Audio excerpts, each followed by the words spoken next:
Hello नमस्कार everyone, आप सभी का स्वागत है एक बार फिर से डेली करंट अफेयर्स के इस महत्वपूर्ण सत्रांक में। आज दिनांक 23 मई के ऊपर हम बात करने वाले हैं समसामयिक विषयों के ऊपर। देखिए, आज क्लास शुरू करने से पहले बताना चाहता हूं आपको कि पीडब्ल्यू ओनली आईएएस आ रहा है आपके समक्ष प्रतिज्ञा दिवस लेकर के।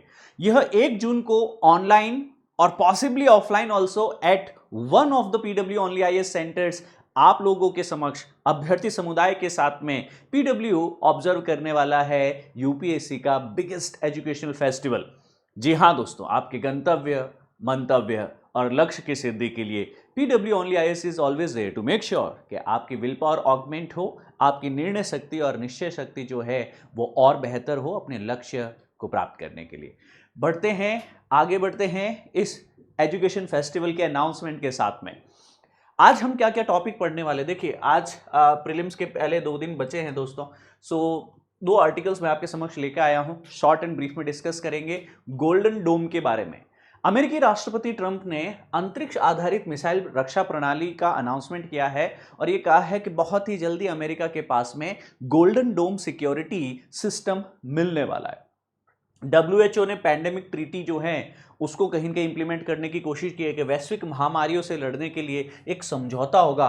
2 देश जो है आपके पास में आपस में, यानी सभी देश आपस में जो भी WHO के साथ में जुड़े हुए हैं, डेटा शेयर करेंगे। वैक्सीनेशन को लेकर के, पैंडेमिक से फाइट को लेकर के ज़्यादा बेहतर कोऑर्डिनेशन होगा। पिछली बार कोविड जैसा नहीं होगा कुल मिला के। इस टेलीग्राम चैनल पे क्लास का कंटेंट PDF मिल जाएगा दोस्तों आपको। सबसे पहले क्लास की शुरुआत एक सकारात्मक वाक्यांश से। अगर हम भगवान में विश्वास रखते हैं तो भगवान क्या कह के गए कि भाई तू मेहनत कर, फल की इच्छा ना कर। वो इसीलिए कह के गए क्योंकि एक्शन हैज़ अ रिजल्ट, मेहनत has a success as outcome. तो आज जो तुम मेहनत कर रहे हो ना, हो सकता है अभ्यास में, मॉक में ऊपर नीचे स्कोर, कभी कट ऑफ से ऊपर भी है, कभी कट ऑफ से नीचे भी, it doesn't matter. End of day इसका रिपेमेंट होगा। तुम्हें डरना नहीं है। कोई डरता है कि भैया भगवान देख रहा है, बाकी तुम्हें तो भरोसा होना चाहिए कि जो तुम आज मेहनत कर रहे हो, जो तुम आज अनुशासन से चल रहे हो, भगवान देख रहा है, उसका फल एक दिन जरूर मिलेगा। बशर्ते कि तुम सतत हो, एक दिन सफलता तुम्हें जरूर मिलेगी। क्लास की शुरुआत करते हैं गोल्डन डोम से। गोल्डन डोम दोस्तों यहाँ पे डिफेंस टेक्नोलॉजी, इंडिया यूएस और इंटरनेशनल जियोपॉलिटिक्स में बहुत ही इंपॉर्टेंट चेंज के रूप में देखने को मिल रहा है। ट्रंप ने गोल्डन डोम, एक futuristic US missile defence system की बात की है और क्या एक स्पेस वॉर रियलिटी बनने वाला है। हर देश के पास में आर्मी, एयरफोर्स, नेवी की बात सुनिए। अमेरिका के पास में इससे भी बियॉन्ड और जाकर के कुछ है। क्या है? United States Marine Corps, USMC. उससे भी बियॉन्ड एक कदम और जाकर के यूनाइटेड स्टेट्स ने अब स्पेस फोर्स जो है उसे भी स्थापित किया है, यानी अंतरिक्ष में भी जो है अमेरिका अपने इंटरेस्ट को प्रोटेक्ट करने की कोशिश करेगा। 20 मई को अमेरिकी राष्ट्रपति ट्रंप कहते हैं कि हम गोल्डन डोम नामक एक नई मिसाइल रक्षा प्रणाली की घोषणा कर रहे हैं। यह रक्षा प्रणाली जो है अंतरिक्ष आधारित इंटरसेप्टर और सेंसर्स का प्रयोग करेगी। जनरली क्या होता है, किसी भी देश को के सर ये कंट्री ए है, ये कंट्री बी है, एक दूसरे से लड़ रहे हैं तो एक दूसरे पे मिसाइल दाग सकते हैं। तो इसके लिए हम लोग एयर डिफेंस सिस्टम यूज करते हैं। जैसे हमने कहा कि भारत के पास S-400 एयर डिफेंस सिस्टम है, तो कोई मिसाइल आ रही है तो उसे हवा में नष्ट किया जा सकता है। तो सर ये तो कोई फाइटर जेट यानी एयर थ्रेट, या फिर कोई लैंड से मिसाइल आ रही है लैंड थ्रेट, या फिर कोई सबमरीन से कोई मिसाइल आ रही है यानी वाटर थ्रेट को, तो एयर, लैंड एंड वाटर से जो है हम फाइट कर पा रहे हैं। पर अगर कोई स्पेस बेस्ड हमको टारगेट करे कि सर रशिया ने तो अभी क्या करना शुरू कर दिया है, स्पेस के अंदर जो है अपने वेपन्स जो है वो ले जाने शुरू किए हैं, ऐसे कयास लगाए जा रहे हैं, ऐसे एप्रीहेंशन से अमेरिका को। सर फ्यूचर में हो सकता है कि एक स्पेस वॉर भी देखने को मिल सकता है, जो भारत, जो अपने धरती पे देश है उन्हीं के बीच में। सो सर ऐसी कंडीशन में अमेरिका एक महाशक्ति होते हुए क्या करेगा? तो क्या वो अपने स्पेस एसेट्स को या फिर अपने एरियल सिस्टम को प्रोटेक्ट कर पाएगा? तो इन्होंने कहा कि सर हम स्पेस में ही इंटरसेप्ट कर देंगे, यानी कोई मिसाइल अगर स्पेस से दागी जा रही है अमेरिका के ऊपर तो हम उसे हवा में ही, स्पेस में ही, अंतरिक्ष में ही बीच में उड़ा देंगे। इसमें कई सेंसर्स लगाए जाएंगे जो अमेरिका के चारों तरफ जो है स्पेस के अंदर क्या है, गोल्डन डोम की तरह काम करेंगे। डोम, यहां पे जो शब्द है वो आयरन डोम शब्द से उत्पत्ति हुई है ना। डोम मतलब पैराबोला जिसको कहा जा सकता है। यहां पे आपने पहले भी सुना होगा आयरन डोम, जो इजराइल यूज करता है कि सर कई पैलेस्टीन और हमास के द्वारा जो है उसके ऊपर अटैक किया जा रहा था, मिसाइल्स के द्वारा, मोर्टार्स के द्वारा, बट वो हवा में ही उन्हें डिस्ट्रॉय कर देता है ना। तो एरियल इंटरसेप्शन और सेंसर्स के द्वारा ये सब पॉसिबल हो पा रहा था। तो अमेरिका के जनरल माइकल ग्वेल्टलाइन जो है वो इस परियोजना को प्रमुख बन गए हैं और अनुमानित लागत जो है लगभग 175 बिलियन डॉलर बताई जा रही है और इसका संचालन जो है जनवरी 2029 तक जो है इसको प्रस्तावित किया गया कि आने वाले 5 वर्षों में यह शील्ड बन के तैयार हो जाएगी अमेरिका के लिए। अमेरिका के पास खुद का स्पेस बेस्ड प्रोटेक्शन सिस्टम होगा, गोल्डन डोम सिस्टम होगा। ठीक है सर। अब ये गोल्डन डोम सिस्टम जो है दोस्तों काफी एडवांस है, हाईटेक नेक्स्ट जेन है और काफी महत्वाकांक्षी अमेरिकी परियोजना है। यह अंतरिक्ष आधारित हथियार प्रणाली के ऊपर आधारित रहेगी और ट्रंप की एक रणनीतिक सोच है कि अमेरिका जो है इसका एक वैश्विक सैन्य बढ़त देगा। आपके पास में चीन है, रशिया है और ऐसे कोई प्लेयर जो अमेरिका को भविष्य में सुरक्षा की चुनौती दे सकते हैं, उनसी सुरक्षा चुनौतियों के उद्देश्य से प्रेरित होकर के उन्होंने गोल्डन डोम की घोषणा की है।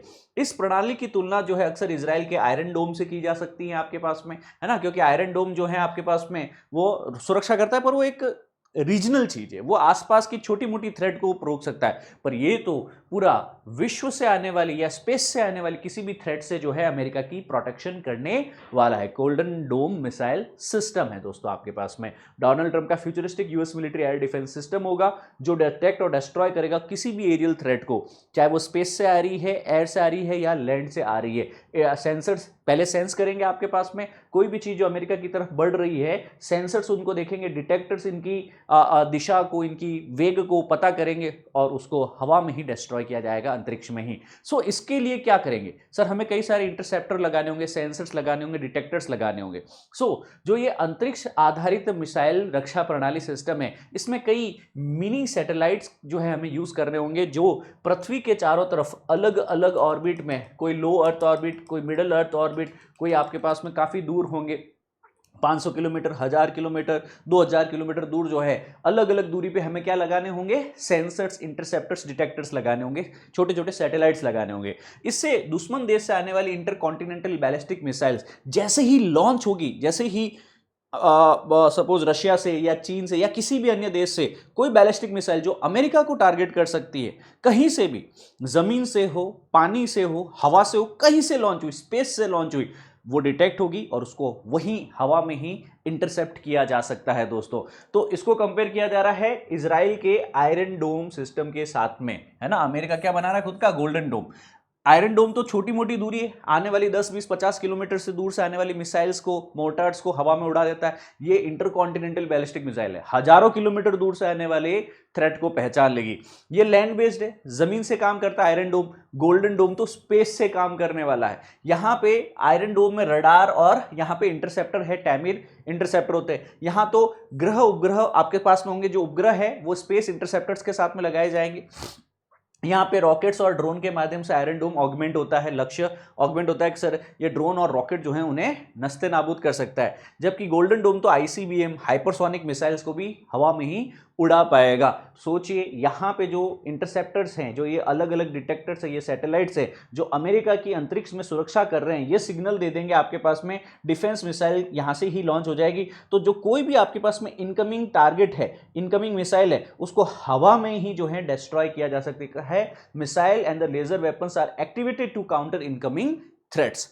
अब चीन है, रूस है, ये शक्तिशाली शत्रु हैं अमेरिका के, तो यहाँ पे आईसीबीएम का खतरा है अमेरिका को भविष्य के अंदर। तो सामरिक संतुलन स्थापित करने के लिए अमेरिका जो है वो अपनी प्राथमिक स्थिति को बनाए रखने के लिए एक प्रायोरिटी रहे कि भाई डिफेंस में मेरे बराबर कोई नहीं है ना। तो अपना एक प्राथमिकता, अपनी एक डोमिनेंस, अपना एक एकाधिकार जो है बनाए रखने के लिए, भैया मुझसे ऊपर नहीं हो, मैं तुम पे अटैक कर सकता हूं, तुम चाह के भी मुझ पे कोई अटैक नहीं कर सकते। तो रक्षा क्षेत्र में कई प्राइवेट कंपनी जैसे स्पेस एक्स है, प्लैनेटेयर है ना, एंड्रियल है, तो इनकी भागीदारी है। तो भविष्य में हो सकता है इन कंपनीज का उपयोग किया जाए अमेरिका के इन गोल्डन डोम स्पेस बेस्ड डिफेंस सिस्टम को एक्टिवेट करने के लिए।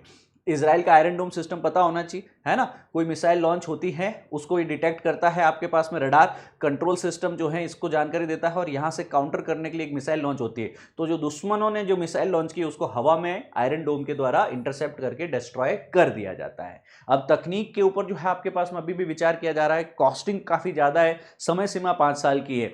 अब राजनीतिक विरोध हो रहा है, डेमोक्रेट्स कह रहे हैं क्या चीज जरूरी, आप सैन्य औद्योगिकी जटिलताएं जो है, स्पेस एक्स जैसी निजी कंपनियां जो हैं उनकी, क्या सर अमेरिका में एक मिलिट्री इंडस्ट्रियल कॉम्प्लेक्स तो पहले से काम कर रहा है, कई सारी कंपनियां और उनके जो सीईओज हैं, फाउंडर्स हैं, स्पेस एक्स है, ये ऑलरेडी अमेरिकन एडमिनिस्ट्रेशन से काम कर रही है। तो बोले भैया आप इन दोनों के गठजोड़ से ये सारा काम करो, बाकी ऐसा कोई अमेरिका को एज इट इज आवश्यकता है नहीं। अमेरिका को थर्ड मिसाइल सिस्टम है ना, पूरी दुनिया को बेचता फिरता है। जब अमेरिका पूरी दुनिया को कह रहा है कि आप हमारे मिसाइल सिस्टम से, एरियल डिफेंस सिस्टम से सुरक्षित हैं, तो कहां आवश्यकता है आपको इस प्रकार का 175 बिलियन का खर्च करने के लिए? अपने आप में सोचने का विषय है दोस्तों।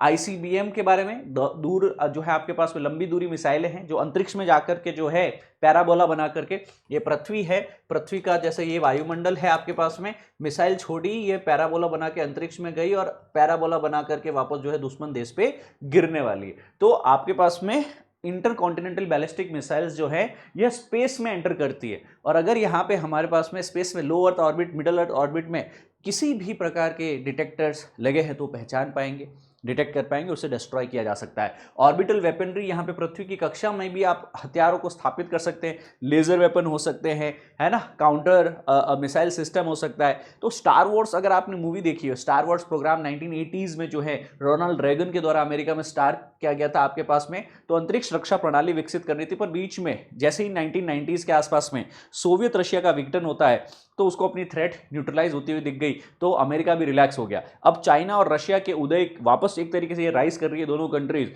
तो अब अमेरिका कह रहा है कि भैया थोड़ा ध्यान से बैठना है। रोनाल्ड रेगन के उसी ख्वाब को डोनाल्ड ट्रंप जो है गोल्डन डोम की फॉर्मेट में पूरा करना चाहते हैं। स्पेस इंटरसेप्टर्स लगाए जाएंगे, इंटरसेप्ट करना मतलब रास्ते में ही उसको डिटेक्ट करके डिस्ट्रॉय करना। ऐसे हथियार जो उपग्रहों के माध्यम से मिसाइलों को लक्ष्य बना सकेंगे उन्हें स्पेस इंटरसेप्टर्स कहा जाता है। रक्षा तकनीक, नवाचार, रणनीतिक सहयोग के रूप में वैश्विक सुरक्षा के दृष्टिकोण से गोल्डन डोम काफी महत्वपूर्ण है दोस्तों। इसका निष्कर्ष ये रणनीतिक सोच है, अमेरिका अंतरिक्ष में भी जो है युद्ध करने की अपनी कैपेसिटी को बदलना चाह रहा है, बेहतर करना चाह रहा है। एक सामरिक संतुलन जो है, हथियारों की होड़ जो है वो अभी देखने को मिलेगी। एक अब चाइना भी करेगा ये कोशिश, रशिया भी करेगा ये कोशिश, है ना, हो सकता है कचरा भी खेले, पाकिस्तान भी करेगा, हम भी जाके आए क्या स्पेस में एक बार, है चलिए कोई बात नहीं। एक क्वेश्चन दे रहा हूं आपको, गोल्डन डोम प्रणाली रडार आधारित प्रणाली है दोस्तों आपके पास में, यह अंतरिक्ष से लॉन्च होने वाले इंटरसेप्टर से, तो क्या गोल्डन डोम में रडार होता है? क्या रडार होता है? तो यहां पे आपको सही विकल्प चुनना है, खाली बी जो है वह सही विकल्प है आपके पास में, पहला तो गलत हो गया, है ना। आयरन डोम है रडार आधारित, है ना, ये तो उपग्रह आधारित है गोल्डन डोम तो, ठीक है। बाकी मैंने और क्वेश्चंस दिए, you try to put up this questions to your best possible practice, right. और लास्ट में मैंने कुछ ट्रिक टू मेमोराइज करने को दिए हैं, PYQs लगाने हैं आपको साथ साथ में प्री के लिए, and then there are different kind of questions as well, cross questions भी हैं। हम बात करते हैं संकल्प और प्रहार बैच के बारे में। 2026, 2027 अपकमिंग यूपीएससी एग्जामिनेशंस की प्रिपरेशन, प्री और मेंस के जीएस पेपर्स के लिए अगर आप करना चाह रहे हैं तो you can join this foundation batches जो सीटीआर मॉडल के ऊपर है। CTR models means classroom test and revision, हर क्लास के बाद में टेस्ट होगा एंड देन उसका रिवीजन कराया जाएगा नेक्स्ट क्लास से पहले, ताकि आपकी लर्निंग एक्सपीरियंस और बेहतर हो पाए। आप बेहद ही नॉमिनल प्राइस के ऊपर इस बैच को ज्वाइन कर पाएंगे, इस नंबर पे कॉल करके अतिरिक्त जानकारी और काउंसलिंग प्राप्त कर पाएंगे। इस टेलीग्राम हैंडल को आप फॉलो कर सकते हैं, क्लास का कंटेंट पीडीएफ आपको यहां से भी मिलेगा जो ये डेली करंट अफेयर है। आगे बढ़ते हैं दोस्तों, हम बात करते हैं पैंडेमिक ट्रीटी 2025 के बारे में। 2020 का समय हमारे जीवन में भूलने लायक समय नहीं है। हमने देखा कि अंतर्राष्ट्रीय व्यवस्थाएं किस प्रकार उस वक्त परेशान हो रही थी डेटा समन्वयन, वैक्सीनेशन, मेडिकेशन को लेकर के। तो अब ये देखा जा रहा है कि आज जब दुनिया की आबादी लगभग 7-8 बिलियन के करीब पहुंच रही है, एक और नई पैंडेमिक दुनिया इतना जल्दी झेलना नहीं चाहती। तो उस वक्त जो हमें देखने को मिला कि सर ट्रंप जो है वो पूरी दुनिया को जो है एक तरीके से थ्रेट कर रहा है, कई लोगों के इंश्योरेंस नहीं है, और ताश के पत्तों की तरह जो है यहाँ पे लाशें बिछ रही थी चारों तरफ हर कंट्री के अंतर्गत। तो कोविड जैसी परिस्थिति देखने के बाद में WHO ने ये देखा कि सर कैसे हम मेडिकल फील्ड के अंदर नई कोई भी एक पैंडेमिक अगर भविष्य में हमें देखने को मिल जाए कई दशकों बाद या मैं तो कहूँ कई शताब्दियों बाद भी, तो सर हमारे पास में पहले से ही एक रिसर्च सिस्टम हो, कोऑर्डिनेशन सिस्टम हो, वैक्सीन प्रिपरेशन का सिस्टम हो, डेटा साझा हो, तकनीक साझा हो, अनुभव साझा हो सके, है ना, ताकि चीन, अमेरिका या फिर वेस्ट या फिर ईस्ट या फिर कम्युनिस्ट या कैपिटलिस्ट के बीच के जो ट्रस्ट डेफिसिट्स है, जो उनमें विश्वास की कमी, उसके कारण पूरी दुनिया प्रभावित ना हो, त्रस्त ना हो। तो वैश्विक स्वास्थ्य शासन को लेकर के डब्ल्यूएचओ की भूमिका काफी महत्वपूर्ण है और डब्ल्यूएचओ जो है वो एडप्ट कर रहा है एक ग्लोबल पैंडेमिक ट्रीटी। क्या है ये ग्लोबल पैंडेमिक ट्रीटी, आइए डिस्कस करते हैं। वैश्विक महामारी संधि जो है 20 मई 2025 को डब्ल्यूएचओ के सदस्य देशों के द्वारा अपनाएगी। भारत भी सदस्य देश, इसने भी अपनाई है। डब्ल्यूएचओ के इतिहास में केवल दूसरी कानूनी रूप से बाध्यकारी संधि है। तो यहां पे लीगली बाइंडिंग ट्रीटी है ये। कैसी है आपके पास में? लीगली। अच्छा, लीगली जो बाइंडिंग होती है इसका क्या मतलब है कि सर जो इसके अंदर लिखा हुआ है वो सारे सदस्य देशों को अपनाने के उपरांत फॉलो करना होगा, रेटिफाई करना होगा, उसके लिए एक तंत्र व्यवस्था बनानी होगी। इससे पहले क्या हुआ है? इससे पहले तंबाकू नियंत्रण संधि जो है, टोबैको कंट्रोल ट्रीटी 2003 में की गई थी।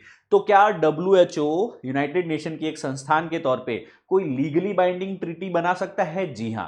क्या अभी तक दो बनाई है ट्रीटी? पहली पता होगा टोबैको कंट्रोल और दूसरी होना चाहिए आपके पास में पैंडेमिक ट्रीटी, ठीक है ना। यूएसए जो है इसमें अभी तक शामिल नहीं हुआ है, जिससे इसकी प्रभावशीलता पर सवाल उठे। डब्ल्यूएचओ से निकल चुका है, यूनेस्को से निकल चुका है ना। भविष्य में हो सकता है डब्ल्यूटीओ से भी जो नेटो से भी ये निकल जाए। अमेरिका जो है अभी यूनिलैटरल वर्ल्ड की तरफ आगे बढ़ता जा रहा है दोस्तों।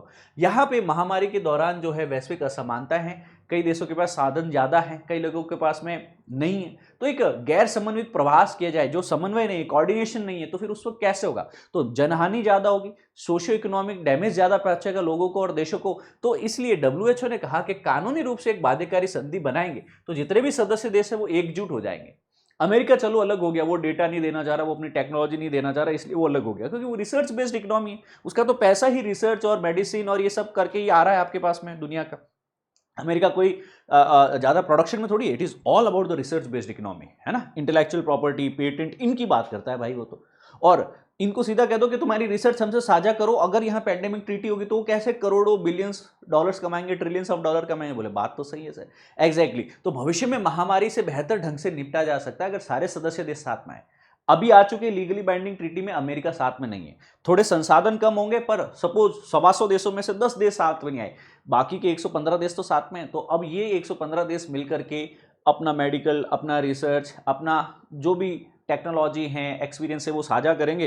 तो हो सकता है अकेला चना भाड़ नहीं फोड़ पाता, बट पॉसिबली कि सर यहाँ पे काफी सारी चीजें, जो काफी सारे समन्वित प्रभाव जो है, प्रयास जो लगेंगे, तो और बेहतर तरीके से जो हम काम कर पाएंगे। इसमें PABS आपको याद रखना है कि pathogen access and benefit sharing क्या होती है। कि सर जब भी हम दवा और टीके बनाना चाहते हैं किसी बीमारी के लिए, तो रोगजनक क्या है, किस पैथोजन से, बैक्टीरिया से, वायरस से, फंगस से, किस चीज से ये बीमारी हो रही है वो पता होना, उसका जेनोमिक डेटा साझा करना जरूरी है। चाइना नहीं दे रहा था, फ्रांस नहीं दे रहा था, अमेरिका नहीं दे रहा था, कई कंट्रीज जो हैं यह डेटा साझा नहीं करना चाहती हैं। तो क्या है? Pathogen access and benefit sharing system. तो यहां पे 10% टीके, दवाएं और डायग्नोस्टिक डब्ल्यूएचओ को मुफ्त में देनी होगी और 10% रियायती दर पर देनी होगी। सीधा सीधा बोल दिया आपके पास में 10% वैक्सीनेशन जो है यहाँ पे रूल अप्लाई होगा। तो इंटरनेशनल कोलैबोरेशन यहाँ पे स्थापित किया जा रहा है हेल्थ केयर, एनिमल और फूड सेफ्टी के लिए, एनवायरमेंट इकोसिस्टम के लिए। एक इंटीग्रेटेड डेटा होगा कि क्या माइक्रोब्स फैल रहे हैं, एपिडेमियोलॉजिकल, पैथोलॉजिकल सीक्वेंस क्या है, क्लिनिकल और waste water matter genomic sequencing क्या है। तो जो डेटा है उसे ओपन डेटा शेयरिंग और रिसर्च के लिए यूज किया जाएगा। कोलैबोरेशन के साथ में एक सर्वेलेंस नेटवर्क स्थापित किया जाएगा। दुनिया के किसी भी कोने में किसी भी प्रकार का पैथोजन है ना, तो यहाँ पे PABS सिस्टम के अंतर्गत उस पैथोजन का दवाएं क्या है, उसकी टीका क्या है, उसके जेनोमिक डेटा क्या है ना, तो वो सारे की सारी, और पॉसिबली अगर वैक्सीनेशन है तो डब्ल्यूएचओ को 10% रियायत पे वो वैक्सीन भी आपको अवेल करानी होगी। फिर है technology share and local production. विकसित देश जो हैं वो टेक्नोलॉजी और ज्ञान साझा कर सकते हैं। क्या अमेरिका है, यूरोपियन यूनियन है, इन लोगों के पास में टेक्नोलॉजी है। तो जो विकासशील या फिर अविकसित देश है, वहां लोग मारे जा रहे हैं, वो लोग नहीं अफोर्ड कर पाएंगे हजारों लाखों के अंदर वो वैक्सीन और मेडिसिन। तो सर ऐसे देशों को आप तकनीक दीजिए कि कैसे दवाई बनाए, कैसे वैक्सीन बनाए, आपका नॉलेज और तकनीक साझा करें, और विकासशील देश जो है आपके पास वो स्थानीय स्तर पर उन दवाओं का, टीकों का निर्माण कर सकते, जैसे कि भारत ने पैंडेमिक कोविड के दौरान किया भी था। पब्लिक फंडेड रिसर्च होनी चाहिए, यानी यहाँ पे गवर्नमेंट खुद जो है वो रिसर्च को आगे बढ़ाए, हर चीज प्राइवेट सेक्टर पे ना छोड़ दे। जैसे दवा बन रही है, टीका बन रहा है, तो उसका लाभ फिर सार्वजनिक होगा, तो जब गवर्नमेंट का पैसा लगा होगा तो कोई एक कंपनी जो है उसके ऊपर अपना ठप्पा नहीं मार पाएगी। तो गवर्नमेंट सरकार सुनिश्चित करे कि वह सभी को समय पर और न्यायसंगत रूप से जो है दवाइयां और टीके किसी भी इस पैंडेमिक की सिचुएशन में मिले। तो ये जेनेवा के अंतर्गत जो है वर्ल्ड हेल्थ असेंबली 78 हुई है पैंडेमिक एग्रीमेंट, इसको अडॉप्ट किया गया है दोस्तों। काफी महत्व का विषय है दोस्तों हम सभी के लिए। तो इसमें कुछ आलोचनाएं भी है। तो डब्ल्यूएचओ के जो भी सदस्य देश है उन क्या डब्ल्यूएचओ के पास शक्ति है कि वो अपने सदस्य देशों को निर्देशित कर सकता है कि ये डेटा हमें दो, ये मेडिसिन बनाओ, ये वैक्सीन बनाओ, इतने परसेंट कॉस्ट के ऊपर, इतने परसेंट डिस्काउंट पे हमें दो? क्या ये अधिकार है? नहीं है सर। डब्ल्यूएचओ के पास देशों को निर्देशित करने का कोई अधिकार नहीं है। तो डब्ल्यूएचओ किसी देश पर यात्रा प्रतिबंध लगा सकता है कि भाई तुम्हारी यहां बीमारी फैल रही है चीन में, तो डब्ल्यूएचओ क्या चीन के लोगों को ट्रैवल करने से या चीन की तरफ दूसरे लोगों को ट्रैवल करने से रोक सकता है? आने जाने से रोक सकता है? नहीं। क्या डब्ल्यूएचओ वैक्सीनेशन लॉकडाउन लागू करने के लिए बाध्यकारी कर सकता है किसी देश को कि सर वैक्सीन लगाओ सबको चाइना में, या फिर लॉकडाउन कर लो चाइना में? नहीं कर सकता। डब्ल्यूएचओ की बात कोई नहीं मान रहा था कोविड टाइम के अंतर्गत, धन बेचारा वो आदमी आकर के हर बार परेशान होके जा रहा था, है ना। अब अमेरिका जैसी बड़ी जायंट पावर यहां पे अनुपस्थित है इस प्रकार की ट्रीटी से, तो अब दुनिया का सबसे बड़ा दवा और वैक्सीन का निर्माता वो खुद ही एब्सेंट है। तो सर वो हमेशा कोशिश करेगा कि ये ट्रीटी विफल हो, डेटा शेयर नहीं हो, कोऑर्डिनेशन अच्छा नहीं हो, ताकि ऐसी कंडीशन में अमेरिका, कैपिटलिस्ट और बड़ी बड़ी कंपनियों को फायदा मिलेगा। आईपीआर का विवाद है कि सर किसी देश की कंपनी ने रिसर्च किया, अगर वो डेटा हमने साझा करके दूसरों को दे दिया तो सर उसमें कंपनी में निवेश कौन करेगा? फिर कंपनी कहेगी कि मैंने मिलियन बिलियन डॉलर निवेश करके, है ना, एक दवाई बनाई, वैक्सीन बनाई, और वो सारा डेटा मैंने तुम्हें दे दिया, टेक्नोलॉजी तुम्हें दे दी, तो मुझे क्या मिलेगा? वो मिलियन बिलियन डॉलर, मैं कोई यहाँ पे नॉन प्रॉफिट थोड़ी हूँ, मैं भला करने के लिए थोड़ी, मैं पैसा कमाने के लिए हूँ। सो आईपीआर का विवाद होगा, इंटेलेक्चुअल प्रॉपर्टी का विवाद होगा, है ना। अमेरिका बाहर है, एक ये टेंशन और चल रही है ना। इम्पोज नहीं कर सकता अपने निर्णय को डब्ल्यूएचओ, ये एक है, निर्देशन नहीं कर सकता। बट हाँ, एक ऐतिहासिक प्रयास जरूर है कि सर जैसे तंबाकू को कंट्रोल करना चाहा वैसे ही कहीं कहीं जो है मौतों का दूसरा बड़ा कारण पैंडेमिक है, तो उसको भी कंट्रोल किया जा रहा है। पहला वैश्विक महामारी जो है आपके पास में एक ढांचा, एक फ्रेमवर्क बन के तैयार हुआ है जो पब्लिक हेल्थ के लिए एक मल्टीलेटरल सहयोग, बहुपक्षीय सहयोग की जो है आपके पास में जीत देखने को मिल रही है। तो पैंडेमिक इक्विटी होना जरूरी है। कुछ देशों के पास में बेहतर संसाधन है, बेहतर रिसर्च है, उनका फायदा जो है वो दूसरे देशों को भी मिलना चाहिए। तो इक्वालिटी नहीं, हम इक्विटी की तरफ बात करेंगे, महामारी न्याय की तरफ, न्याय संगत की तरफ हम लोगों ने बात करनी। Pandemic treaty, pathogen access, benefit sharing, intellectual property rights, ये 3 विषय हैं जो आपको इस क्लास से जानकारी में रखने हैं दोस्तों। विद दिस बीइंग सेड, कुछ क्वेश्चंस प्रैक्टिस के लिए दिए गए हैं आपको, जो टेलीग्राम चैनल पे अवेलेबल भी हो जाने हैं दोस्तों। With this being said, I will take your leave now for the day. आज के लिए इतना ही है, हम मिलते हैं वापस कल लाइव सेशन में at the same time. Thank you. जय हिंद, सर्वदा शक्तिशाली। God bless you all.